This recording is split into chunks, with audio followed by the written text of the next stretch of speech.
دواني كأمون برو قويتاخم بينة ساعات كنزمت أيتفلتون إخم الله نقحو بسم أب وولد ومنفس قدوس أهدو أملاك ناي كريستوس بيتسب زخونكم أفكارتي أدينا ቅዱሳን ቅድስት ድንግል ማርያም በማላድነታን በተራዳእነታን ተአምኑን ትምሕፀኑን ደቂ ዓዶም ንቅዱሳን ዝኮንኩም አቦታተይ ካህናት ናይ ምስጢር ተላእክቲ አሃው ዲያቆናት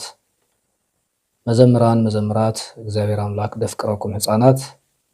በሐፈሻ ኩልኩም ህዝበ ክርስቲያን ከመይ ኣለኩም ከመይ ቀኒኩም ከመይ ትኾኑ አሜን ስም እግዚአብሔር አምላክና በአና ብድኹማት ባሮቱ ካብ አጽናፍ ዓለም ክሳብ አጽናፍ ዓለም ዝኸበረን ዝተመስገነን ይኹን እግዚአብሔር አምላክና ነዛ ሰዓት እዚኣ ነዛ ግዜ እዚኣ ባሪኹን ቀዲሱን ብሰላም ብፍቅሪ ብጥዕና ብህይወት ስለ ዘጽናሐና ክብርን ምስጋናን አምልኾን ስግደትን ንዕኡ ይግባእ በአርከስ ንሎማዓንቲ ሒዘልኩም ቀሪበ ዘለኹ ፕሮግራም መበል 23 ክፋል ኮርስ ጉዕዞ ናብ እግዚአብሔር ካብ ምዕራፍ 3 እዩ ናይ ሎማዓንቲ ኣርእስትና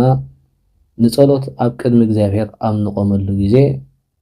እንታይ ክንገብር ኣለና ንዝብል እዩ ነዚ ከዓ ናይ መጀመርታ ስጉምትና ዝኸውን ብሕቶ ጸሎትና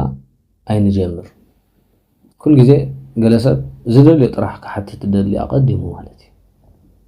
ግን እግዚአብሔር ኣብ ህይወቱ ንዝገበረሉ ነገራት ግን ኣየመስግነን ዋላ እውን እኮ ዕለት ንዕለት ደቂስና ምትንሳእና ንበዓሉ ንእግዚአብሔር አምላክ ከነመስግኖ ግበአና ማለት እዩ እግዚአብሔር አምላክ ናይ ህይወት ትንፋስ ሂቡ ብህይወት ናይ ንስሓ ዕድል ብምሃብ ብህይወት ስለ ዘጽንሐና እግዚአብሔር አምላክ ከነመስግኖ ግበአና ህዝበ ክርስቲያን እንጂ ገለ ሰብ ጸሎት ክጅምር እንከሎ አው አምላክ አቦይ እዝን ዝንግበረለይ እዝን ዝንግበረለይ እዚ ተሪፉንሎ እዚ ግበረለይ ይብል ማለት እዩ ከምዚ ክንገብር ይብልና መጀመርታ ናይ ንስሓ ዕድል ስለ ዝሃበና እግዚአብሔር አምላክ ተመስገን ብህይወት ብጥዕና ስለ ዘጽናሕካን ተመስገን ኣብ ህይወተይ ኩሉ ዘጋጠመኒ ኩሉ ሕማቅ ይኹን ጽቡቅ ይኹን ሓደጋ ይኹን ፈተና ይኹን ብዘይገድስ እግዚአብሔር አምላክ ተመስገን ንስኻ ጸድፊ ትፈጥር እሞ መድያይቦ ከዓ ትገብር ኢኻ ንዓኻ ሰዓነካ ነገር የለን ኣምላኸይ ንስኻ ኣብ ጎነይ ስለ ዘለኻ ንስኻ ዘውትር ብቅዱሳን መላእክትካ እትሕልወኒ ስለ ዝኾንካ ተመስገን ብምባል ቀዲምና ምስጋና ውዳሴ ውዕለት እግዚአብሔር እናዘከርና ከነመስግን ይግበአና ህዝቢ ክርስቲያን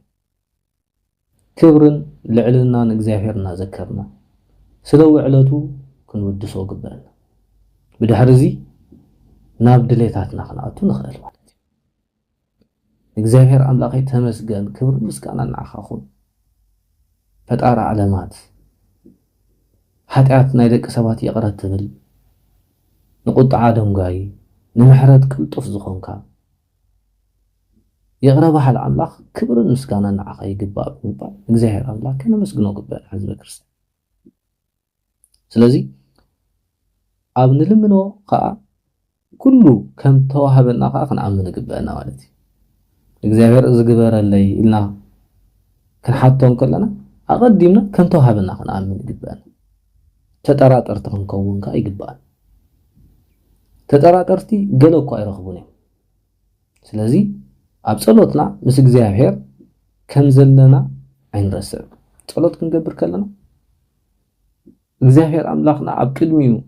ደው ኢልና ከም ዘለና ክንስተውዕል ግበአና ማለት እዩ ኩሉ ናብ ክህበና ዝኽእል ንጉስ ኩሉ ብኢዱ ዝኾነ ኣቦ ኣብ ቅድሚኡ ከም ዘለና ኮይና ክንዝክር ግበአና ማለት እዩ ስለዚ ሓሳብናን ሕልናናን ንሰማይ ክንሰቅል ከዓ ግበአና እዚ ማለት እንታይ ማለት እዩ ጸሎት እናገበርካ ብዛዕባ ስራሕካ ተሓስብ እንድሕር ኮንካ ማለት እዚ ማለት እንታይ ማለት እዩ ስጋዊ ነገር ምስቲ ጸሎትካ ዘይራኸብ ንኣብነት ጸሎት ክትገብር ከለኻ ናይ ስራሕ ናይ ስራሕ ነገራት ኣሳልጠለይ ተልካ ብዛዕባ ስራሕካ ክትሓስብ ትኽእል ንኣብነት ማለት እዩ ግን ምስራሕካ ዘይራኽብ ነገራት ግን ከምዚ ምሻሎ ኣብ መንጎ ጸሎትና ዝርብሹ ሓሳባት ዝመጹ ነዚኦም ክንከላኸሎም ይግበአና ማለት እዩ ሕልናና ናብ ሰማይ ክርስቶስ ኣብ ዙፋኑ ኮፍ ኢሉ ከም ዘሎ ጌርና ክንቀርጽ ይግበአና ኣብ ኣእምሮና ማለት እዩ ስለዚ ልብና ናብ እግዚአብሔር ከዓ ክኸውን ይግብኦ ማለት እዩ ከመይ ኣብ ቅድሚ ንጉስ ቆይምካ ብድሕሪት ምጥማት ጽቡቕ ስለ ዘይኮነ ኣብ ግዜ ጸሎት ኩሉ ሕዋሳትና ንኣምላኽ ከገልግል ይግብኦኻ ማለት እንታይ ማለት እዩ ኢድና ክንዝርግሕ ይግበአና እንትና ናብ ሰማያት ወይ እውን ናብ ስእለ ኣድህኖ ናይ ኣጋእዝቲ ዓለም ስላሴ ክኸውን ይኽእል ናይ ጎይታ ዓለም ኢየሱስ ክርስቶስ ናይ ስቕለት ክኸውን ይኽእል ናይ ወላዲተ ኣምላክ ምስ ፍቁር ወዳ ክኸውን ይኽእል ናብኡ እናጠመትና ንእግዚአብሔር ኣምላኽ ብኩሉ ሕዋሳትና ከነገልግሎ ይግበአና ማለት እዩ ኣብ መዝሙር 37 ፍቕዲ 8 እግዚአብሔር ሰናይ ምዃኑ ጣዓሙን ረኣዩን ኣብኡ ዝውከል ሰብ ብፁዕ እዩ ይብል ማለት እዩ እግዚአብሔር ሰናይን ጥዑምን ኣብኡ እንድሕር ንውከልካ ብፁዓን ኢና ንሕና ማለት እዩ ዘማራይ ዳዊት ውስኽ ኣቢሉ ኣብ መዝሙር 73 ፍቕዲ 28 ከዓ ከም ዝብል ንዓይ ናብ ኣምላኽ ምቕራብ ይሕሸኒ ይብል ማለት እዩ ስለዚ እቲ ዝሓሸ እንኳ ኣማራፂ ናብ እግዚአብሔር ኣምላኽ ምቕራብ እዩ ብዘይ እግዚአብሔር ኣምላኽ ወልሓንቲ ክንገብር ከም ዘይንኽእል ኣብ ዝሓለፈ እዋን ርኢና ነርና ብዘይ በዓይ ወልሓንቲ ክትገብሩ ይትኽእሉን ኢኹም ኢልና እዩ ጎይታ ዓለም ኢየሱስ ክርስቶስ ኣብ ወንጌል ዮሐንስ ምዕራፍ 15 ዘሎ ሓይለ ቃል ማለት እዩ ስለዚ ብዘይ እግዚአብሔር ኣምላኽ ወላ ሓደ ክንገብር ከም ዘይንኽእል ኣሚንና ናብ እግዚአብሔር ኣምላኽ ምቕራብና ከዓ እቲ እንኮ ዝሓሸን ውሕስነት ዘለዎን ምዃኑ ኣሚንና ጸሎት ክንገብር ከለና ኩሉ ግዜ ንእግዚአብሔር ኣምላኽ ኣቀዲምና ከነመስግኖ ይግበአና ማለት እዩ ንኣብነት ቅዱሳን ኣቦታት ኣብ ጸሎቶም ከም ዝብሉ ማለት እዩ ኣቦና አብርሃም ኣብ ዘፍጥረት ምዕራፍ 18 ፍቕዲ 27 እንታይ ኢሉ ጸልዩ እነሆ ኣነ መሬትን ሓኽሙሽትን ክነሰይ ምስ ጎይታይ ክዛረብ ደፈርኩ ብል ማለት እዩ ርኢኹም ኣለኹም ክብሪ እግዚአብሔር ኣምላኽ ገሊጹ ኣብ ቅድሚ እግዚአብሔር ኣምላኽ ኣነ መሬትን ሓኽሙሽትን እንታይ ማለት እዩ እግዚአብሔር ኣምላኽ ኣቦና ኣዳም ካብ መሬት ይፈጢሮ ስለዚ ፍጥረት እግዚአብሔር ኣምላኽ ኣነ ዝተሓትኩ ኣብ ቅድሚ እግዚአብሔር ኣምላኽ ክቐውም ዘይክእል ኣብ ቅድሚ እግዚአብሔር ኣምላኽ ክቐውም ዘይግበአኒ ፍጥረቱ ክነሰይ ኃጢአተኛ ክነሰይ እግዚአብሔር ኣምላኽ ጻድቕን ንጹሕን መለኮታዊ ኣምላኽ ስለ ዝኾነ ኣብ ቅድሚኡ ግን ክዛረብ ደፈርኩ ብምባል ይዛረብ ማለት እዩ ንሕና ከዓ ጸሎትና ከም ዝኸውን ኣሎ እዚ ስለ ዝኾነ ኣቀዲሙ ኣቦና አብርሃም ናይ ጸሎት ስልቲ ክምህረና ስለ ዝደለየ እዩ ርኢኹም ኣለኹም ኣቀዲሙ ክብርን ልዕልና ንእግዚአብሔር ኣምላኽ ገሊጹ ማለት እዩ ንጉስ ዳዊት እውን ከምኡ ኣብ መዝሙር 22 ፍቕዲ 6 ኣነ ግና ሓሰኻን መላገጽ ሰብን ብሕዝቢ እተናዓቐን እየ እምበር ሰብሲ ኣይኮንኩን ብምባል ዳዊት ከዓ ንነፍሱ ከም ሓሰኻ መሲልዋ ብሓሰኻ መሲልዋ ኣብ ቅድሚ እግዚአብሔር ኣምላኽ ደው ምባሉ ንነፍሱ ከም ሓሰኻ ከም ዝተሓተ ነገር ገይሩ ወሲድዋ ማለት እዩ ልዕልና እግዚአብሔር ኣምላኽ ገሊጹ ማለት እዩ ምክንያቱ ኣብ ቅድሚ እግዚአብሔር ኣምላኽ ንሕና እኮ ፍጥረቱ ኢና የፍቅረና ይፈትወና እዩ ልዕልና እግዚአብሔር ኣምላኽን ልዕልና ወዲ ሰብን ግን ክመዛዘን ዘይክእል ምዃኑ ገሊጹ ማለት እዩ ስለዚ ሰብሲ ኮንኩን እናበለ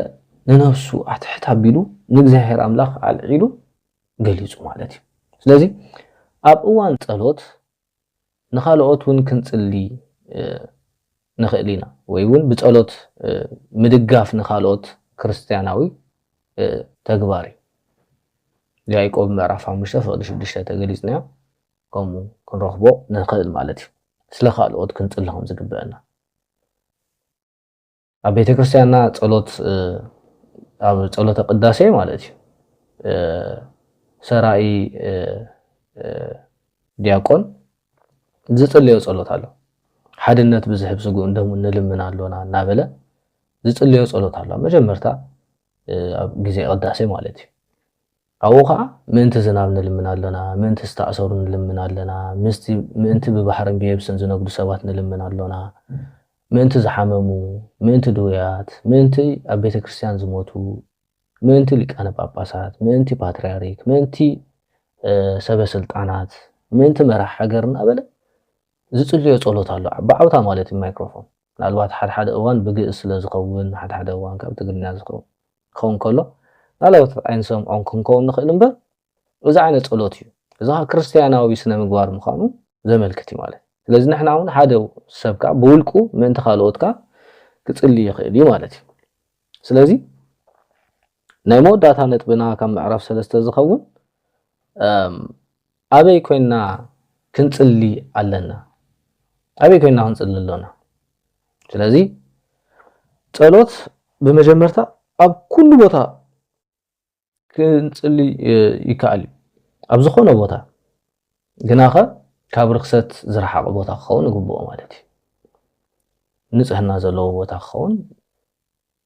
እቲ ዝበለጸ እዩ ንኣብነት ኣብ ቤት ማእሰርቲ ስለ ዘለኻ ጸሎት ክጽሊ የብልካን ማለት ኣይኮነን ክጽሊ ኣለካ ግን ንእግዚአብሔር ኣምላክ ግን እንተተኸኣለ ግን ብንጽህና ናብኡ ቀሪብና እዳውና እጋርና እንተሓጺብና እግዚአብሔር ኣምላክ እንታይ ክንጽልየሉ ግበአና ማለት እዩ ገለገለ ቦታት ክምህሩን ከለውሲ ማይ እንተሰኣንካ ንዝብል ዋላ ብጥፍጣፍካ ጌርካ እንታይ ግበር እዳውካን እጋርካን ድረስ ዝብሉ ማለት እዩ ማይ ዋላ ብዘይብሉ ኣብ መከራ ግዜ እንዳሕር ኮይኑ ማለት እዩ ተረዲኦም ስለዚህ ንጽህና ከም ዘድልዮ ንእግዚአብሔር ኣምላክ ስለዚህ ኣብ ዝኾነ ቦታ ክጽሊ ግብኦ እዩ ኣብ ቀዳማይ ጢሞቴዎስ ምዕራፍ 2:8 እምበኣርሲ ሰብኡት ብዘይኩራን ውልውልን ቅዱሳት ኣእዳውኩም ኣልዒልኩም ኣብ ኩሉ ስፍራ ክጽልዩ እደሊ ኣለኹ ብምባል ይዛረብ ማለት እዩ ኣብ ኩሉ ስፍራ ብዘይ ምውልዋል ብዘይ ምጉርምራም ብዘይ ምቁራጥ ንእግዚአብሔር ኣምላኽ ኣብ ኩሉ ስፍራ ክንጽልየሉ ከም ዝግባእ ቀዳማይ ጢሞቴዎስ ምዕራፍ 2:8 ይምልክተና ማለት እዩ ስለዚ ውዳሴ ከንቱ ዘይብሉ ናይ ልቦና ጸሎት ኣብ ኩሉ ስፍራ ክግበር ይከኣል ማለት እዩ በቃ እግዚአብሔር ኣምላኽ ብኩሉ መዳይ ክምስገን ኣለዎ እዚ ስለ ዝኾነ ኣብ ቤትና ናይ ጸሎት ቤት ክህልወና ኣለዎ ናይ ጸሎት ስፍራ ንእሽተይ ክንፈልል ኣለና ቅድሚ እግዚአብሔር ኣምላኽ ክንሕጎስ ከለና ክንሓዝን ከለና ከፍአና እንከሎ እግዚአብሔር ኣምላኽ ኮታ ክምስገን ስለ ዝግብኦ ዕለት ንዕለት ናይ ጸሎት ቦታ ንእሽተይ ክንፈልል ኣለና ዝብለሉ ማለት እዩ ስለዚ ኣብ ኩሉ ቦታ ክንጽሊ ንኽእል ብኸመይ ብውልቂ ክኸውን ንኽእል ከም ስድራ ቤት ተኣኪብና ክንከውን ንኽእል ብማሕበር እውን ክኸውን ንኽእል ማለት እዩ ስለዚ ማቴዎስ ወንጌል ምዕራፍ 6:6 ቤትካ ዓጺኻ ኣብ ቤትካ ኾንካ ክትጽሊ ከም ትኽእል ስኻስ ክትጽሊ እንከለኻ ቅድም ቤትካ ዓጾ ከም ዝበሎ ማለት እዩ እጂ ቤትካ ዓጾ ማለት ንገዛኻ ዓጾዎ ጥራሕ ደይኮነ ንልቦናኻ ካብ ክፍኣት ካብ ሕማቕ ሓሳብ ዓጺኻ ልቦናኻ ናብ ሰማይ ሰቂልካ ምስ እግዚአብሔር ኣምላኽ ጸልይ እዩ ትምልክቱ ማለት እዩ ብኻልኣይ ከዓ ቤትካ ዓጾ ማለት ከዓ ሱባኤ እውን ክኸውን ይኽእል ሱባኤ ክንኣቱ ከለና ገዛኻ ዕጽዋ ኣቢልካ ምስ እግዚአብሔር ኣምላኽ ንሰለስተ መዓልቲ ጥራሕ ክዘራረብ ብምባል ክፉእ ከይትዛረብ ልሳንካ ብምዕዳብ ምስ እግዚአብሔር ኣምላኽ ብጸሎት ጥራሕ ንሰለስተ መዓልቲ ክራኸብ ብምባል ሰባት ከይራኸብካ ሱባኤ ምእታውን ክኸውን ይኽእል ማለት እዩ ብኻልእ ወገን ከዓ ብስድራ ቤትካ ክንጽሊ ንኽእል ማለት እዩ ከም ስድራ ቤትካ ተኣኪብካ ናይ ስድራ ቤት ጸሎት ክንገብር ንኽእል ኣበይ ኣብ ዝኾነ ቦታ ቀፂሉ ከዓ ብማሕበር እዚ ከዓ ኣብ ግብሪ ሃዋርያት ምዕራፍ 4:23 ዘሎ ሃዋርያት ብሓባር ይጽልዩ ነበሩ ስለዚ ክርስቲያናት ከዓ ኣብ በዓል ክኸውን ይኽእል ሓዘን ክኸውን ይኽእል ሓጎስ ክኸውን ይኽእል ብዝተፈላለየ ኣጋጣሚ ምስ ዝእከቡ ብሓባር ክጽልዩ ፍቁድ እዩ ግናኸ ብስርዓት ቤተ ክርስቲያን ክኸውን ይግብኦ ቤተ ክርስቲያን ብዝተፍቅዶ መገዲ ማለት እዩ እጅና አብነት ጸሊና በመባል አብገለገለ ቦታ መናፍቃን ናይ ዝላዲዩ ናይ እንደራዲዩ ናይ ምስጋና ዲዩ አይርዳእካን እዚ ካብ ስርዓት ዝወፀ ካይዳ ማለት እዩ ስለዚ ስርዓቱ ብዙሕ ኣለዎ መገዲ እግዚአብሔር አምላኽ በማሕበር እውን ከነመስግኖ ክንጽልየሉ ንኽእል ማለት እዩ እቲ ራብዓይ ከዓ ኣብ ቤተ ክርስቲያን እንጂ በማሕበር ተባሂሉ ደሎ ኣብ ቤተ ክርስቲያን ከዓ እዩ ማለት እዩ ዝበዝሐ እዋን በማሕበር ቤተ ክርስቲያን መእከቢትና ኩላህና ካብ ዘለና ቦታ መፂና ንእከበሉ ቤተ ክርስቲያን ስለ ዝኾነ ማለት እዩ ስለዚ ኣብ ቅድስት ቤተ ክርስቲያን ኮይና ከዓ ክንጽሊ ይግባእ ማለት እዩ ስለዚ እቲ ቀንዲ ንጸሎት ዝተቀደሰ ስፍራ ቅድስት ቤተ ክርስቲያን እያ ስለዚ ቅድስት ቤተ ክርስቲያንና ስለ ዝኾነት ከዓ ክርስቲያን ዘበለና ቤተ ክርስቲያን ብምኻድ ናይ ግድን ክጽልን ቅዳሴ ክቀድስን ኣለዎ ምክንያቱ ብፍላይ ኣብ ቤተ ክርስቲያን ዝጽለ ጸሎት ናብ እግዚአብሔር አምላኽ ናይ እግዚአብሔር አምላኽ ኣእዛንን ኣዕይንትን ኣብኡ ስለ ዝኾነ ጸሎትና ዝተሰምዐ ይኸውን ማለት እዩ ስለዚ ኩል ግዜ ኣብ ቤተ ክርስቲያን ጽልዮ ጸሎት ኩል ግዜ ከምቲ ጠቢብ ሰሎሞን ኣብ ካልኣይ ነገስት ምዕራፍ 9 ፍቅዲ 1 ዘሎ ከምኡውን ኣብ ራእይ ዮሐንስ ምዕራፍ 11 ፍቅዲ 1 ዘሎ ከዓ ቤት መቅደስ ኣብ ሰማያት ቤት መቅደስ ከም ተረኣየ ከምኡውን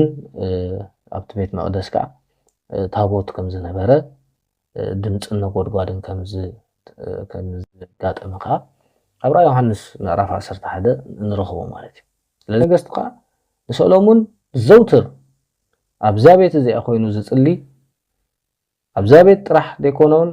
ዝተፈላለዩ ቦታ ኮይኑ ናብዛ ቤት ገጹ ኣቢሉ ዝጽሊ ወእዛነይን ኣዒንተይን ዝበለ ኩሉ ምልክቱ ከዓ እዛ ቤት እዚኣ ቤት መቅደስ ሰሎሞን ቤት መቅደስ ከም ደሓነጸሞ እግዚአብሔር አምላኽ ነቲ ቤት መቅደስ ከም ዝባረኾ ንረክብ ማለት እዩ ስለዚ ሎሚ እውን ኣብነት ናይ ጠቢብ ሰሎሞን ብምኽታልካ ኣብ ኣብያተ ክርስቲያናት መንፈስ ናይ እግዚአብሔር አምላኽ ኣሎ ማለት እዩ ብዓብዩ ጽላትን ታቦትን ዘለዎ ቦታ ስለ ዝኾነ መንፈስ እግዚአብሔር አምላኽ ዘለዎ ስለዚ ዘውትር ናይ እግዚአብሔር አምላኽ ኣዒንትን ናይ እግዚአብሔር አምላኽ ኣእዛንን ኣብኣ ስለ ዝኾነ ኣብ ቅዱስ ቤተ ክርስቲያንና ከዓ ኣብ ንእከበሉ እዋን ጸሎት ክንገብር ይግበአና ብዓብዩ ከዓ ሰንበት ወይ እውን ቅዳሴ ኣብ ዝተሰርዓሉ እዋን ከዓ ቅዳሴ ንባዕሉ ጸሎት ኮይ ተዛዓበየ ጸሎት ቅዳሴ ማለት እዩ እግዚአብሔር አምላኽ ድምስገነሉ ማለት እዩ ብዓብዩ ከዓ ብጸሎተ ቅዳሴ እቲ ሕብስቲ ናብ ፍጹም ስጋ መለኮት እቲ ወይኒ ናብ ፍጹም ደም መለኮት ተለዊጡ ንሕና ቅዱስ ስጋን ክቡር ደም ናይ ጎይታናን አምላኽናን መድሓናን ኢየሱስ ክርስቶስ ንቅበለሉ ስፍራ ስለ ዝኾነ ቅዱስ ቦታ እዩ ጸሎትና ከዓ ብዝቐለለ መገዲ ዝዓርገሉ ቦታ እዩ ስለዚ ብዝበለጸ ከዓ ናይ እግዚአብሔር ታቦት ኪዳን ዝርከበሉ ስፍራ ጸጋን በረከትን ዘውህን ስለ ዝኾነ ዘውትር ኣብ ቅዱስ ቤተ ክርስቲያን ብምምጻእ ክንጽሊ ይግበአና ስለዚ ኣብ ጸሎት ክንጥንቀቐሉ ዘለና ነገር ከዓ ብሰቂላ ሕልና ክንጽሊ ምጽዓር ይግበአና ማለት እዩ ጸሎትና ቅቡል ንክኸውን ብብዝሕ ቃላት ኣይኮነን ታይዳ ብትሕትና ብፍቅሪ እግዚአብሔርን ንእግዚአብሔር አምላኽ ብምፍቃርን ሰባት ብምእዛዝን ሰባት ብምፍቃርን ምስ እንቀርብ እዩ ስለዚ በደል ሓዲግና ምስ መባእስትና ተዓሪቕና መባእናን ጸሎትናን ከነቅርብ ይግባእ ማለት እዩ ብኸምዚ መገዲ እንድሕር ተመላሊስና ጸሎትና ልማኖና ቅድሚ እግዚአብሔር አምላኽ ቅቡል ይኸውን ማለት እዩ ስለዚ ምዕራፍ 3 ናብ እግዚአብሔር አምላኽ ንመለስ ኢልና ቅድሚ ናብ እግዚአብሔር አምላኽ ምምላስና ንረኽቦም ጸጋታት ርኢና ብድሕሪኡ ናብ እግዚአብሔር አምላኽ ብኸመይ ንምለስ ንዝብል ናይ መጀመርታ መገዲ ጸሎት ምዃኑ ርኢና ብዘይ ጸሎት ምስ እግዚአብሔር አምላኽ ክንራኸብ ኣይንኽእልና ኢልና ርኢና ቀፂልና እውን ሎሚ ከዓ ንጸሎት ኣብ ቅድሚ እግዚአብሔር አምላኽ ኣብ ንቆመሉ ግዜ እንታይ ክንገብር ኣለና ንዝብል بحطو كنجمر يبلنا تايدا بمسغانا እግዚአብሔር አምላክ ኣብ ቅድሚ ሰማያዊ ንጉስ ኣብ ቅድሚ ናይ ሰማይን ናይ ምድርን ንጉስ ቆይምና ከም ዘለና ብምርኣይ ዘውትር እግዚአብሔር አምላክ ምሳና ከም ዘሎ ኣሚንና ጸሎት ክንገብር ኣለና ብምባል ሪና ኣለና ማለት እዩ ስለዚ ምዕራፍ 3 ኣብ ዝተወዲኡሉ ህዝበ ክርስቲያን ኣብ ዝቅጽል ምዕራፍ 4 ናይ መወዳእታ ምዕራፍ እዩ ዝኸውን እዚ ኮርስ እዚ ምዕራፍ 4 ተማሂርና ክንወዲእና ማለት እዩ ስለዚ ኣብ ዝቅጽል ከዓ ምዕራፍ 4 ንስሓ ብዝብል ኢና ንመሃር ኢየሱስ ክርስቶስ መንግስተ ሰማያት ቀሪባ ያሞ ተነስሑ እናበለ ክሰብኽ ጀመረ ብዝብል ኣብ ወንጌል ማቴዎስ ምዕራፍ 4 ፍቅዲ 17 ዘሎ ሃይለ ቃል ተወኪስና ብዛዕባ ንስሓ ንመሃሪና ናብ እግዚአብሔር አምላክ በከመይ ክንቀርብ ኣለና ንመሃሪና ማለት እዩ እግዚአብሔር አምላክ ነዚ ክንገብር ይደግፈና زودق ዝነጠበ በአፍቱ ጉሃን መላእክቱ ይአርመልና ንዓይንኩም ኃጢአተኛን በደለኛን ባሪያ እግዚአብሔር አምላክ ጸሎትኩም ዘክሩኒ ነዚ መንፈሳዊ ቻናል ከዓ ንምዕባይ ሓደሽቲ ተለይኩም ሰብስክራይብ ብምግባር ናይ ቻናል ተከታተልቲ ዝኮንኩም አባላት ዝኮንኩም ከዓ ሼር ብምግባር ናብ ካልኦት ላይክ ብምግባር ደገፍኩም አይፈለን ህዝበ ክርስቲያን ኣብ ምውጣናና ምእታውናን እግዚአብሔር አምላክ ኩላህና بقدسان ملائكته يحلونا بركات رديت نيدينا قدست قدسان قدست دنجل مريم اي كله قدسان እግዚአብሔር አምላክና ይፈለየና አላ አይሉ ዘጀመረና ጀሚሩ ዘፈጸመና ነህያው እግዚአብሔር አምላክ ክብርን ምስጋናን አምልኮን ስግደትን ይግባእ ስብሃት ለእግዚአብሔር ወለወላዲቱ ድንግል ወለመስቀሉ ክቡር አሜን